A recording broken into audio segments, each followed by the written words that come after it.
is your home for picks, props, and futures for tonight's action.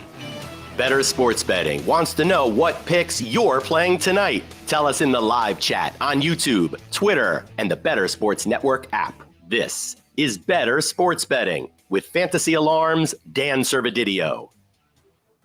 What's going on, everyone? Welcome in here to the Bettor Sports Betting Show on Bettor Sports Network, Fantasy Alarm, YouTube, Twitter, wherever you guys are clicking in, watching. Appreciate everyone joining us here on a Thursday afternoon. Got James Grande with me. He's he's got full power right now after the hurricane scare from yesterday. But obviously, everyone in the South, especially Florida, like we're thinking about you guys. Hopefully, everyone's staying safe with the hurricane because it is it's pretty bad. But James, appreciate you joining me here on a Thursday, man. Yeah, happy Thursday. I spent and this was, if this is the worst of it, so be it. I spent my Thursday evening last night at about 10:15 in a laundry room. Just we had a tornado going by, so I just had to hop in the laundry room, wake up my son. The worst part of it was waking up your sleeping child in the middle of the night. Like, that was the worst part of it. So again, thankful that everything's okay, and I do hope not too much damage was occurred, and people that did lose some things will build things back up and get back to their lives. And I hope everyone stayed safe out there. But yeah, I mean, hey man, living in the South, I lived in Florida and then I moved to South Carolina. It's a wild lifestyle down here, but it's part of life, and we move on to this Thursday and talk about happier things like football and baseball and other happy things that make. Sir, what makes you happy? College football makes you happy, right? We have I think we have 11 college football games. I mean, tonight. That's what makes you happy.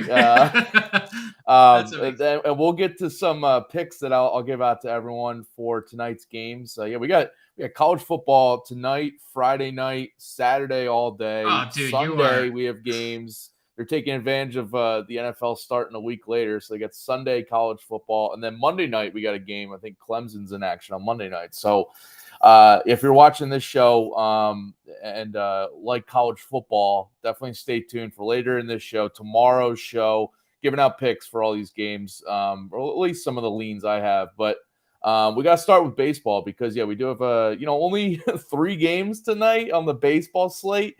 Which is probably the smallest we've had in a while, but we still got to get out some betting picks and where me and James are leaning here. So let's start out right now with our best bets for tonight. What is your top pick here? Yeah, I'm gonna go with the San Diego Padres money line tonight, and I know that's scary, right? Because San Diego has really just. I don't really know what the right word to describe the 2023 Padres season other than like disappointment. Disappointment, yeah.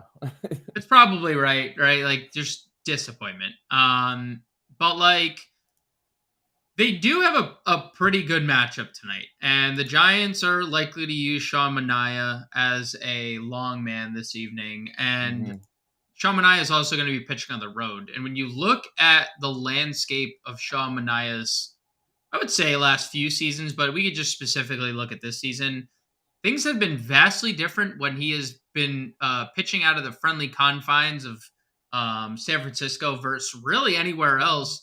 He's pitched to a 3.75 ERA at home. He's pitched to a 6.48 ERA on the road. And I do, in specific spots, do like to target the Padres, and I always target the Padres when they're facing left-handed pitching. That's something that I have done throughout the season in betting, in DFS, because the top of their lineup hits lefties really well. And now, since the middle of the year when they added Gary Sanchez, he's someone who hits lefties really well. They have almost 4.6. It's around 4.6 implied runs tonight, which is one of the highest marks on the board.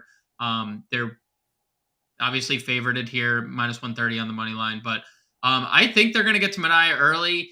I kind of like the other side of things, just in meaning Pedro Avila only because the Giants offense has been so abysmal. If you just look at Yeah. their last, couple months. And I know guys are coming back from injury, like Thairo Estrada's back.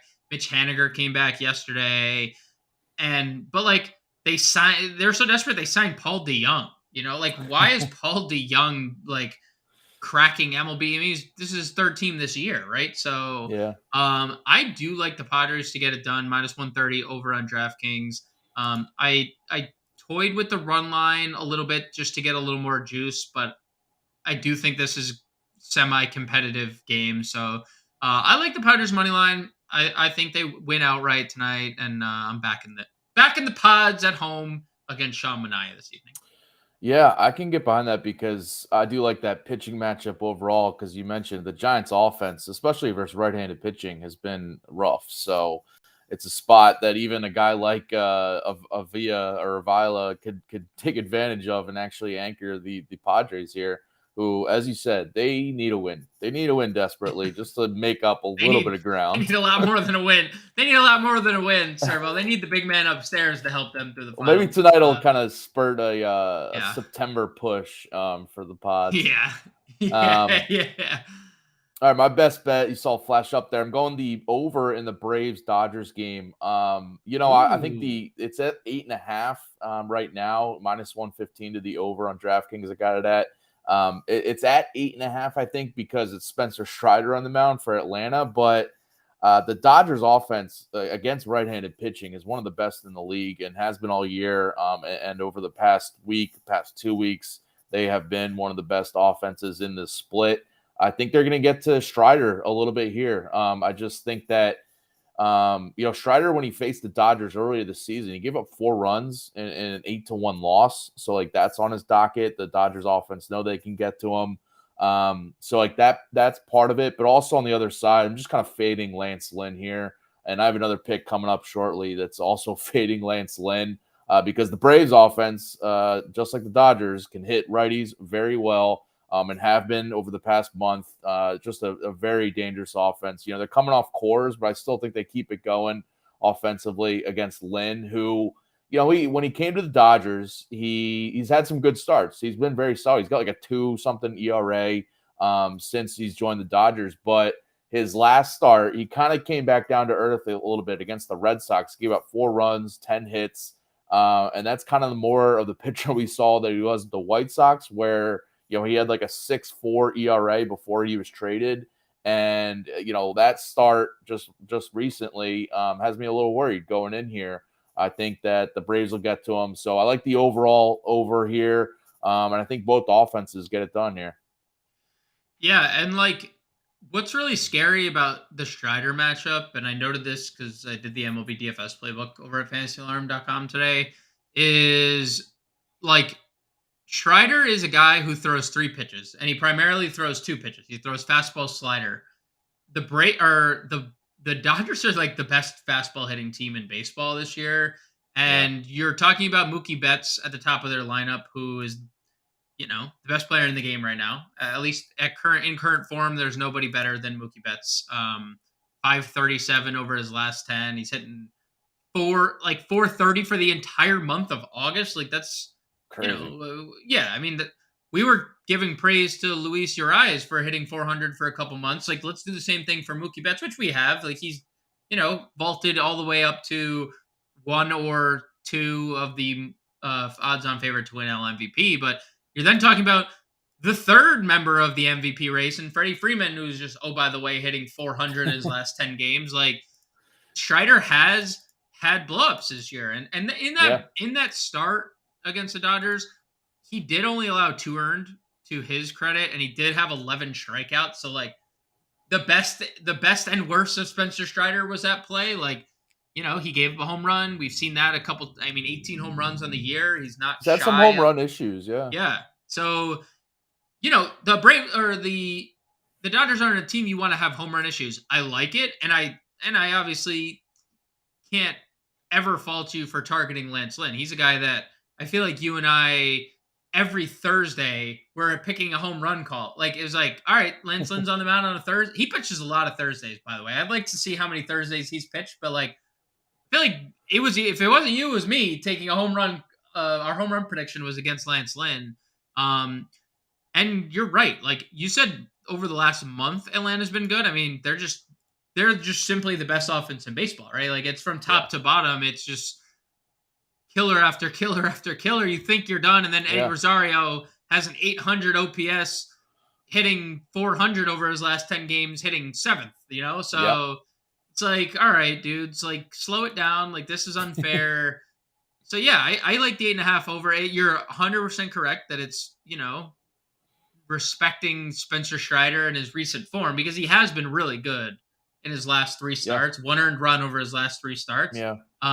But even if he does pitch well, this could get out of hand just in a one-sided affair. Yeah. Thanks to the Braves offense. So I like the over in this game as well. All right. Well, we'll get to some more betting picks for this 3-game baseball slate. Also coming up, just some college football picks that I'll be giving out to everyone.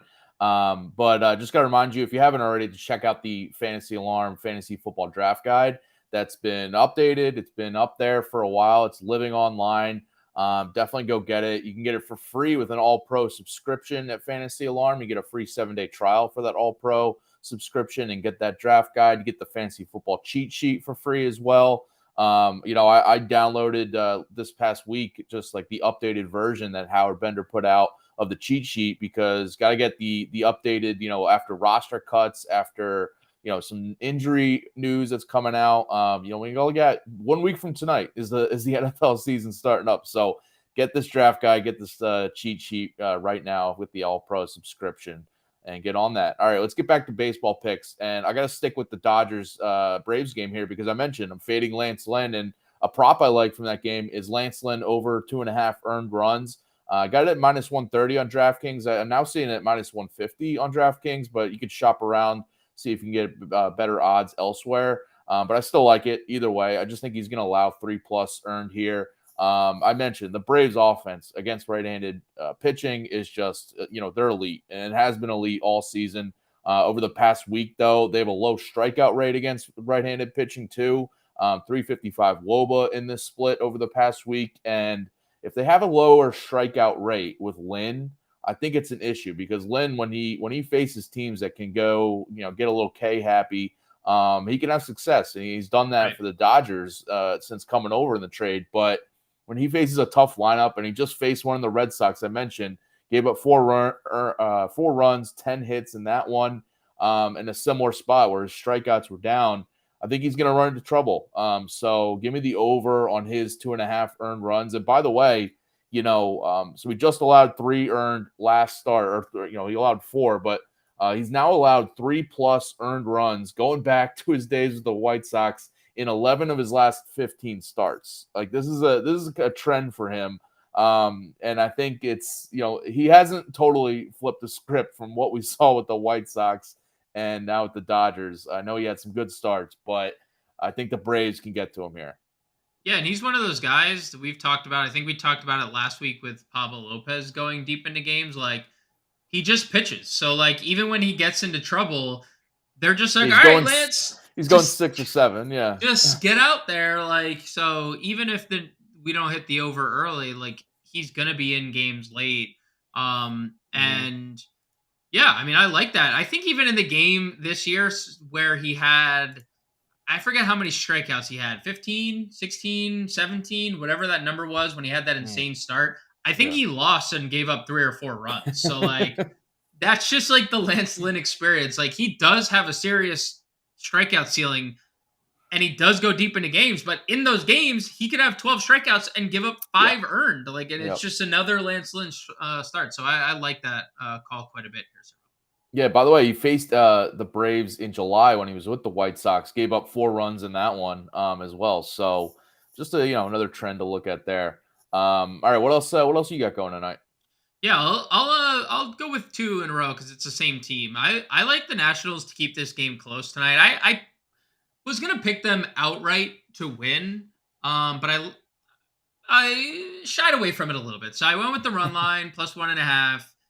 And then I like the Nationals implied over 3.5 runs here. Both, under minus money. One's minus 130, minus 110. But why I like the Nationals is you look at what's happening with Miami, and they are absolutely falling apart. Their bullpen is falling apart.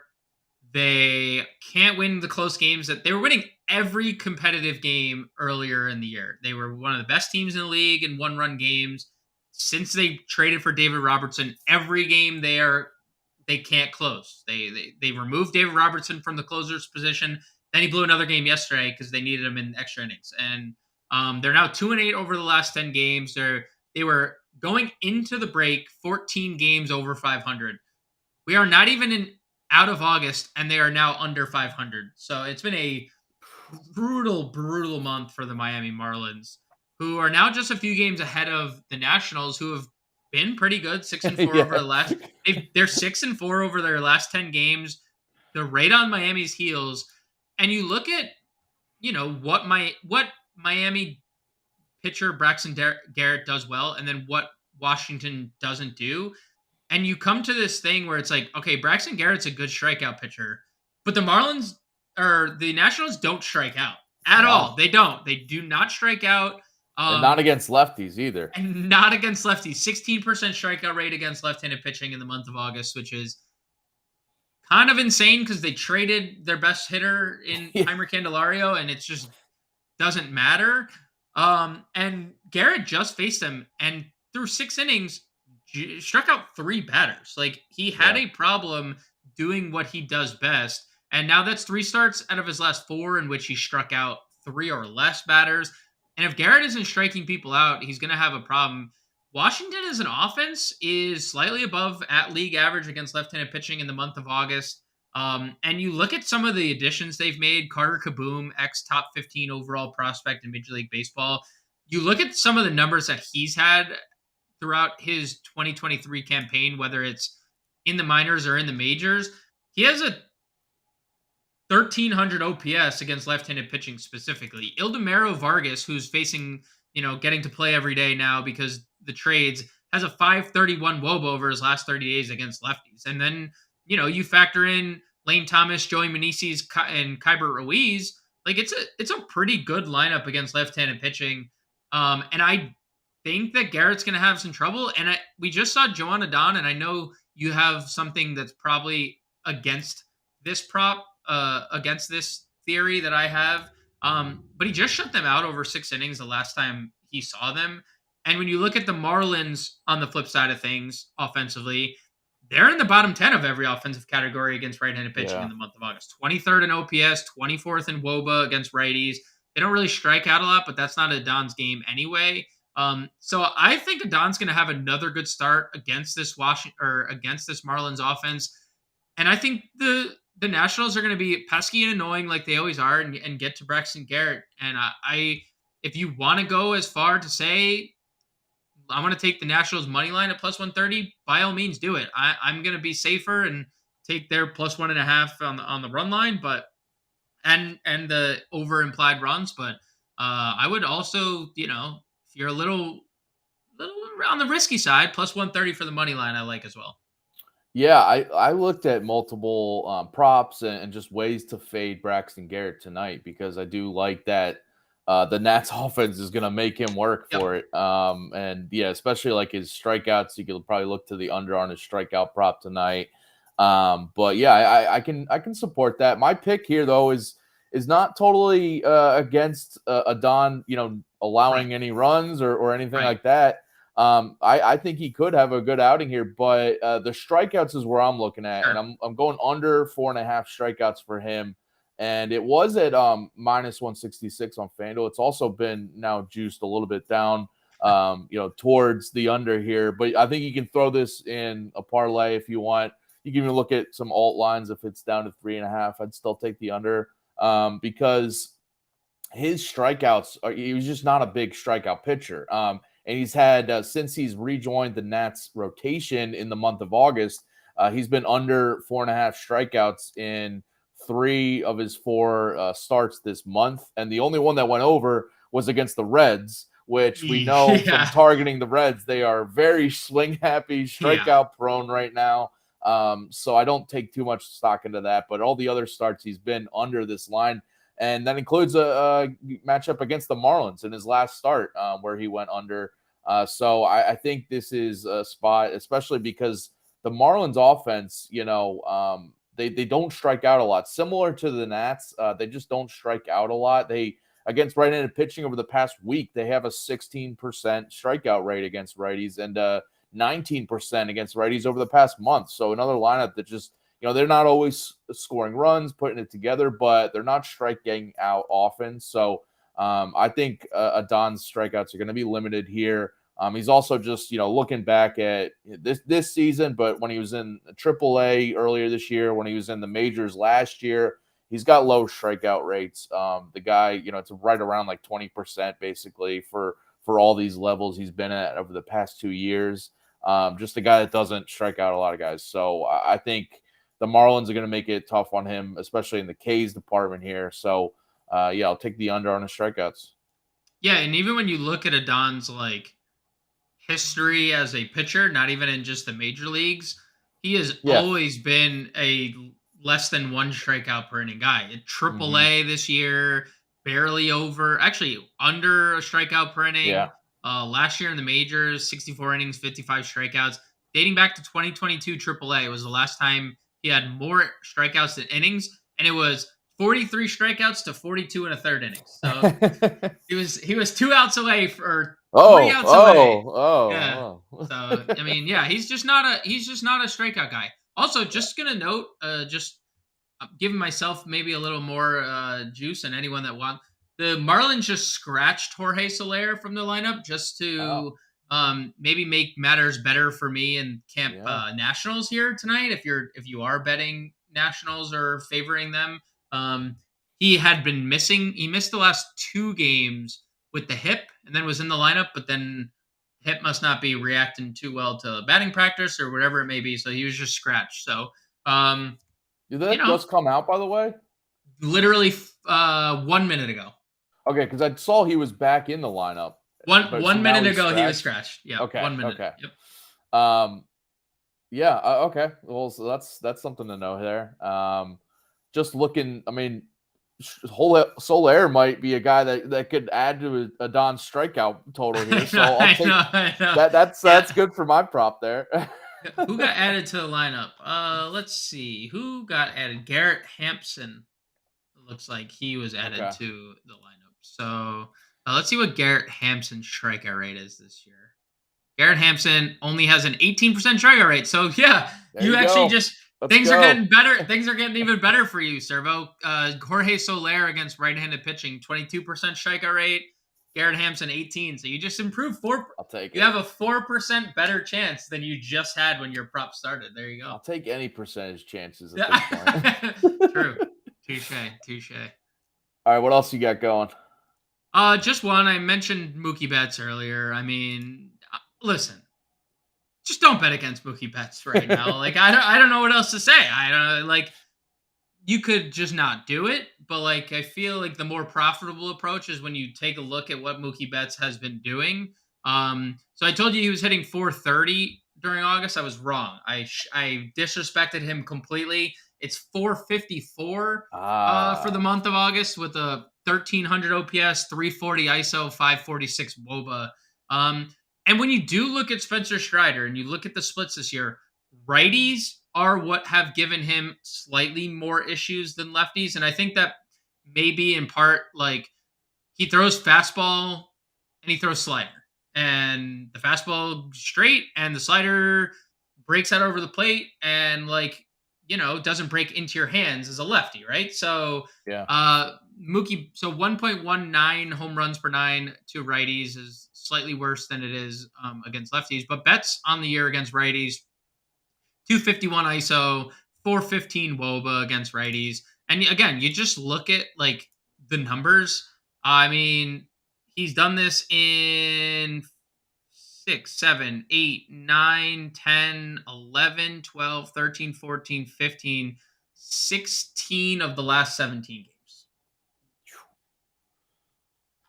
Just don't bet against him at this point. Throwing it out there. 16 of the last 17 games, he has gone over 1.5 hits, runs, and RBIs. And it's mostly been with just hits. If I was to even remove runs and RBIs, it would still be 10 of 16 because every game is a multi-hit game. Yeah, multi-hits. Yeah. Listen, Mookie Betts is like single-handedly just changed the NL MVP discussion. And ironically, we got Acuna coming in here to LA for matchup of the top 2 MVP guys for the NL. By the way, as you were doing that, I was just putting together a little same game parlay. This is not like one of my picks I'm giving out, but if you want to bet on Mookie Betts and Ronald Acuna to both get a hit tonight, a little parlay, same game parlay, plus 105 odds on DraftKings right now. I would, both guys are going to be motivated to try to one up each other, and both of them just to get a hit tonight, not even anything else. Plus 105 on DraftKings. So why not? I love that. While you were started that, I was looking up to see what the current MVP odds were because they've flip-flopped so much lately. Acuna currently back in the lead, minus 145 because it's BS because he had 3 games in Coors. Like, put Mookie in Coors during this stretch, okay? Like, let's get Mookie into Coors and see what the hell happens. But Acuna minus 145. I wonder what the odds are going to be after this series. Like, because again, like you said, like they're on the field at not at the same time, but they're playing each other. Like, this is, this could be one. This could be the NLCS preview. This could be, who takes a commanding lead in the MVP. Like, there's a lot of implications on this series. Yeah, like number 1 seed in the NL possibly. Yep. Lots at stake there. And my best bet was the over in this game. So I'm hoping both guys get it done tonight. True. But definitely the Mookie Betts call. I can't knock that ever. All right. We'll get to our home run calls in just a second. By the way, if you have if you want any other bets for tonight, definitely check out Josh Wagner's best bets article over on Fantasy Alarm. You can see what he's got going for tonight.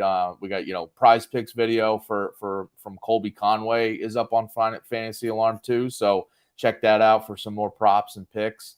But got to flip gears here, talk some college football because college football week 1 starts tonight. We got a bunch of games on the docket here. So I got to give out some picks to the people. So now I'm just chilling in my college football corner here.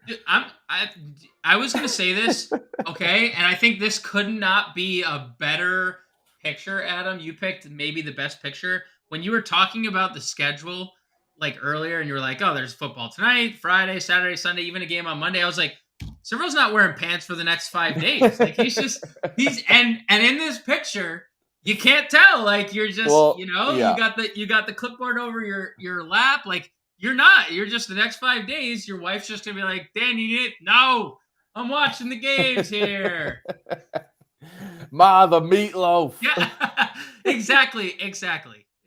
Well, listen, now you're legitimately worried if Cliff Kingsbury has pants on in the actual photo there. I've never thought about that before. Neither have I, but as soon as Servo started talking about it earlier, I was like, and then you just brought that together. I was like, oh my God, this is perfect. Because he's not going to wear pants for the next 5 days. And nobody knows if Servo Kenny.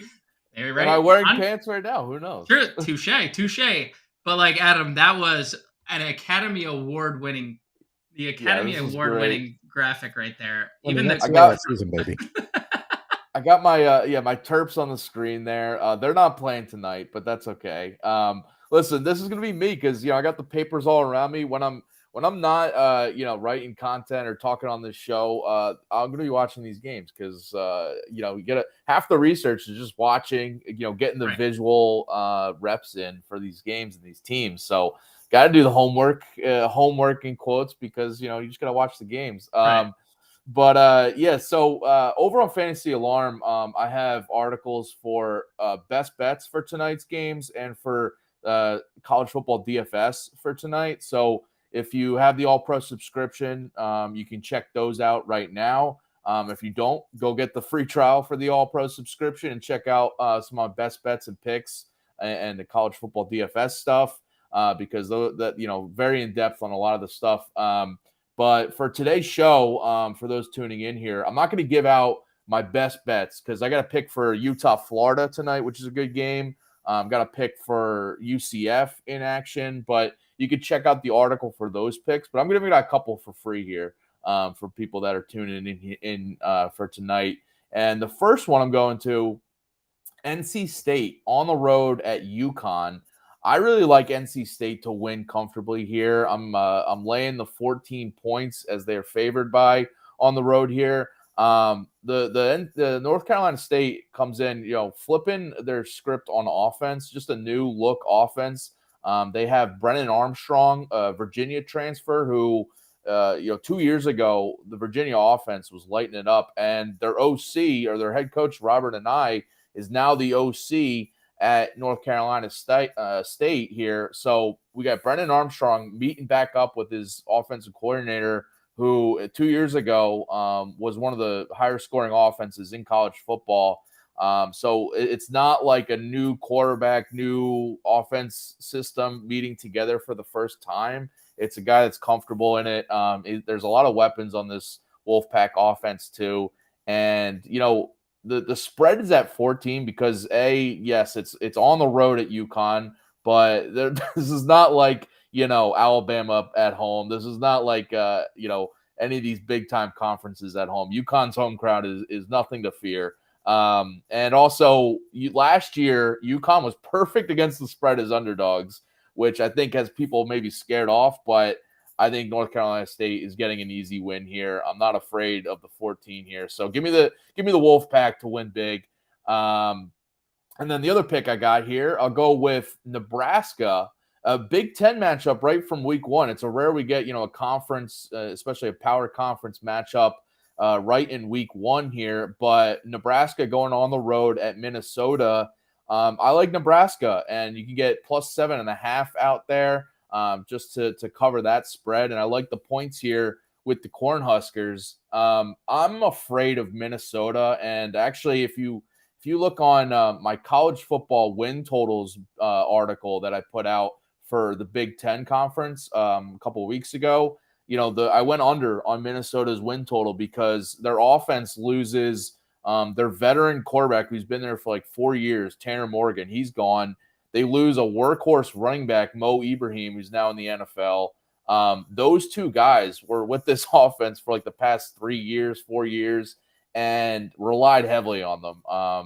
And I'm very worried about how Minnesota's offense will look. They'll still be, like a run-heavy offense, but they got a new starting running back in there. They're turning to a quarterback who, got some playing time last year, but had more interceptions than touchdowns thrown last year. It's a worry for me. He's kind of like he's got some upside, maybe a year from now, but I don't think it's going to go well this season overall. So I think Nebraska could come in here, and Nebraska's head coach is, James? Yeah, he was the former. He said he wouldn't take that. He said he wouldn't take the job, right? And then, or he said he wouldn't leave whatever school he was at, and then he left. Well, it's Matt Rhule. It's Matt Rhule. Oh, is it really? It's Matt Rhule? Matt Rhule is now at Nebraska after getting fired by the Carolina Panthers. He's back in college now, and he's at Nebraska. So, I think he's a guy that knew how to win at Baylor in college. He's not going to shy away from a conference matchup right off the gate here. I think he's going to have his team ready to go. They also bring in a transfer quarterback, Jeff Sims, who's a dual threat guy from Georgia Tech, but I think he's going to light it up tonight and just keep the Minnesota defense off balance. So I like Nebraska to cover here. And if you can get that 7.5 just to cover that spread, I like that even better. But even the plus 7, I would take out there as well. So couple picks for tonight. UConn basketball school, so no surprise you picked against them. And then second, did Rhule get a good transfer portal? And because I know is that what's more important these days, Servo? Is it the transfer portal or is it freshman signings? Because the transfer portal is pretty crazy these days, right? It's about there's different coaches that have different philosophies on it. Okay. Like a team like Georgia, I think only brought in after they went back-to-back national championships. They only brought in 1 or 2 impact transfers for this season. They're relying on the really good guys they have coming back and that have been recruited in the past few years. Right. So, but different teams like Alabama, losing Bryce Young, they went out and got the former quarterback from Notre Dame as like a transfer to try to mix that quarterback situation up. So there's like different teams, but Matt Rhule, to your point, he brought in Georgia Tech transfer at quarterback Jeff Sims, who I think is going to be better than he was on a bad Georgia Tech offense last year. And then at wide receiver, he brings in this guy Billy Kemp, who's kind of like a shorter, shiftier wide receiver from Virginia. And I think that's a key transfer for the offense. So, I mean, on that note, Colorado with Deion Sanders there at coach, they changed over their roster brought in like 30-something transfers.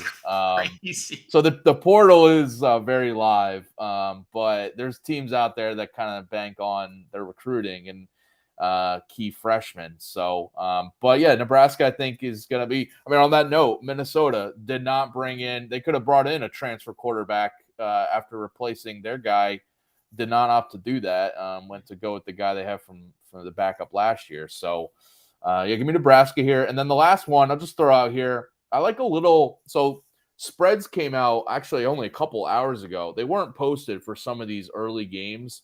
For some of tonight's games that are against, power conference teams, against like small school FCS programs. And they just posted them a few hours ago. So whatever lines you can get on this, but I like putting in a teaser here, 10-point teaser for Wake Forest, Missouri, and Arizona State, all to win comfortably. They're huge favorites. They're all, around 30-point favorites tonight, either way. I just want to, take it back a little bit for each one to basically win by 25 points or so. So I think getting that teaser line is good because I'm just avoiding any, if you want to take any of these on the spread, go for it. But you're kind of avoiding any like second half late scores that could, give you a bad beat.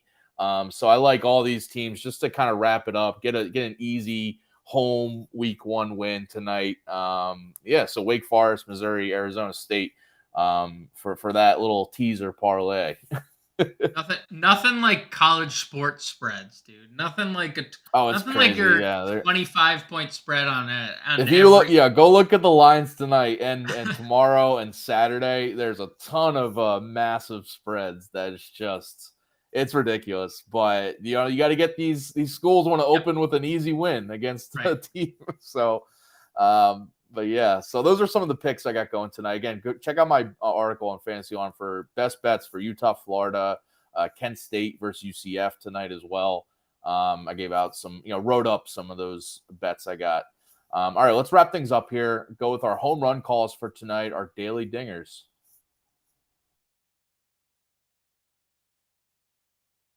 And that baby is gone. Now that's a dinger.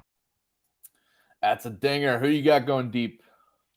So there is one. I mentioned earlier, Servo, that the Giants aren't doing anything. There is one singular Giant that is doing decent this year, and it is one Wilmer Flores. So I'm going Wilmer Flores plus 550 to go deep. And I mentioned the Avila matchup. Avila's fine, but there is a deficiency in his game, and it is against right-handed bats specifically. You look at his numbers this year, and it's been the righties that have given him fits, 159 ISO, 331 WOBA. But then you dig deeper, because it's not a big sample, right? 118 plate appearances at the major league level. And I understand that he didn't pitch in the best environment ever. He pitched in the PCL, so take that for what it's worth. PCL is, Coors Field every game, right? That's what the entire league is based on like the heat and how things go. But when you look at his numbers in the minor leagues against right-handed pitching or right-handed bats, it kind of holds true to what we've seen in the majors so far. In the minors against righties, he allowed 11 home runs compared to 3 just to lefties. Righties hit 314, and they also had a 593 slug against him this year. So again, it's it's hard to quantify going from PCL to the majors, but when a pitcher is bad against one side of the split in the minors and it carries over to the majors, I think that's worth noting. And then you take a look at Wilmer Flores overall this year against right-handed pitching, and you're like, oh, this guy is actually just having a career year at kind of an advanced age. Like, he is not a young dude anymore. He is older, but 232 ISO against right-handed pitching. And he also has a 364 WOBA against right-handed pitching. So I think getting him out of San Francisco, which hasn't really mattered, he still has 20 home runs on the year, putting him in San Diego puts him in a prime position tonight to go yard at plus 550 over on DraftKings. Wilmer Flores, also a pick that's in Colby Conway's Prize Picks piece there over on Fantasy Alarm. If you want to check that out, because it's also in the same vein here as you got Flores going deep. Colby's liking Flores is a different prop, but probably will, if he goes deep, it'll cash that prop too. All right, I'm going to Eddie Rosario plus 500. I mentioned earlier Lance Lynn. I'm taking the over on his earned runs. I'm taking the over in this game, and I think Rosario is going to be part of this. Lance Lynn has an issue keeping the ball in the park all season. He's given up 34 home runs over 26 starts so far. And on the season, looking at splits versus righties and lefties, he's allowing significantly worse numbers against left-handed hitters. 313 batting average, 571 slugging percentage allowed to lefties. And Rosario, you mentioned him earlier, he's coming in on fire. 377 batting average over his last 15 games, 736 slugging percentage in this stretch too, 4 home runs in his last 15 as well. He also has slightly better numbers against right-handed pitching than lefties. So Rosario swinging from the left side. I like him to go deep here. Plus 500's, pretty long odds for a guy that's swinging as well as he is. Yeah, and you talk about swinging as well as he is. 292 ISO over his last 30 days against right-handed pitching. That's better than Ronald Acuna, Austin Riley, Matt Olson, and Marcell Ozuna against right-handed pitching. Wow, juicy. I mean, dude, those are like, they're the Avengers, right? And like, it's like the Avengers plus Eddie Rosario. So Rosario's like Spider-Man joining the Avengers late, right? Just like being the under the radar like best Avenger, arguably. Dude, he was so good not too long ago, and like who's Spider-Man or Eddie Rosario? Eddie Rosario. I mean, they're the same guy, right? So, perfect Spider-Man meme. Like, I mean, he's been. Again, guy just has 20 home runs, 800 OPS, and he's the 8th most talked about Braves hitter in the lineup. So, yeah, I like it quite a bit to go yard tonight. All right. So that's it for us today on the show. Appreciate everyone tuning in here. Stay tuned, 5 p.m. Eastern coming up next. We got the MLB DFS live show with John and Pemba and James Grande pulling double duty tonight. And then 7 p.m. Eastern, we got the high stakes fantasy football show with Eric Balkman of the FFPC. So stay tuned tonight as you get your fantasy fix, you get your MLB DFS fix, and hopefully you cash some bets with us. College football and baseball tonight. And same thing tomorrow. We got college football games tomorrow, so tune back in tomorrow as I give out some picks, and we'll give out some baseball picks as always, 4 o'clock Eastern here on Bettor Sports Network. Appreciate everyone joining in. James, good luck with your picks tonight. And we'll catch you guys later.